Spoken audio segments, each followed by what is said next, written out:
نبي بعده أعوذ بالله من الشيطان الرجيم بسم الله الرحمن الرحيم كتب عليكم القتال وهو كره لكم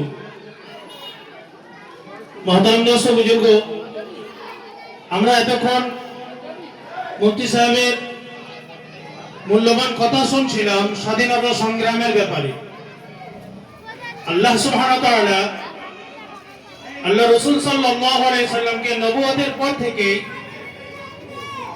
কোরআনের সূরা বাকারার মধ্যে একটা আয়াত নাযিল করেছেন যে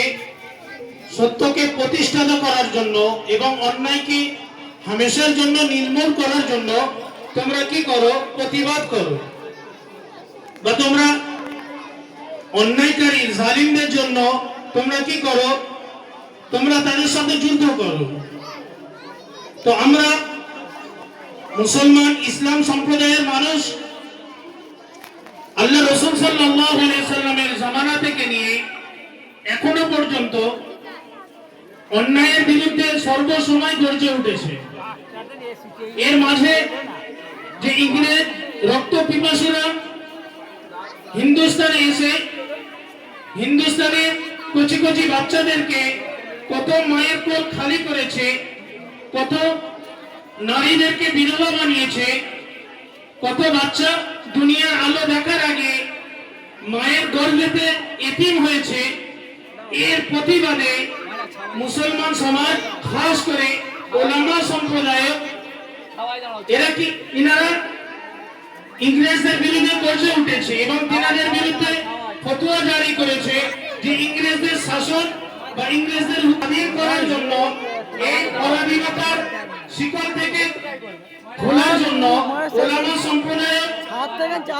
সম্প্রদায় নিজেদের রক্তকে পানির মতো বিলিয়ে দিয়েছে নিজেদের জানকে কোনো কিমত না নিয়ে কি করেছে বিলিয়ে দিয়েছে তারপরে আজ আমরা এই ভারতকে স্বাধীন পেয়েছি এই ভারতকে আমরা সকল মিলে এই আজ 15 আগস্ট উদযাপন করছি যে এর আনন্দের পিছনে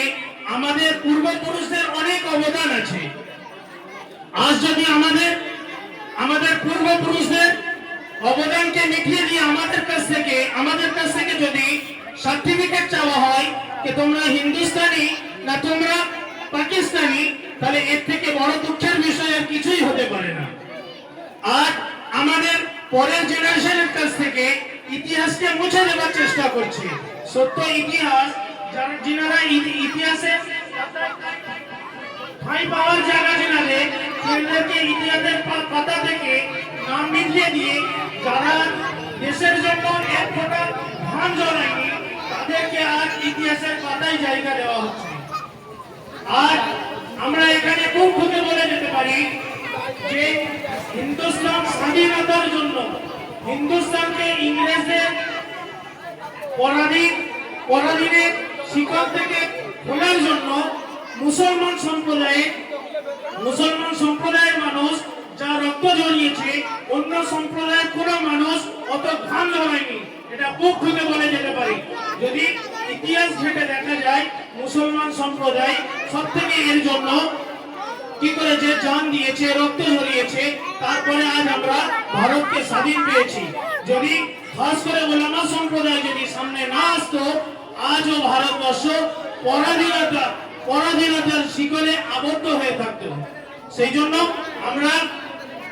আমরা সঠিক ইতিহাস পড়ব এবং আমাদের পরের জেনারেশনকে সঠিক ইতিহাস জানাবো যাতে করে আমরা আমাদের উত্তরসূরি আমাদের পরবর্তী জেনারেশনের জন্য আমরা আমাদের পূর্বপুরুষদের অবদান জানিয়ে যেতে পারি এই বলে আমি আমার বক্তব্য শেষ করলাম। ওয়া আখিরু দাওয়ানা আলহামদুলিল্লাহি রাব্বিল আলামিন।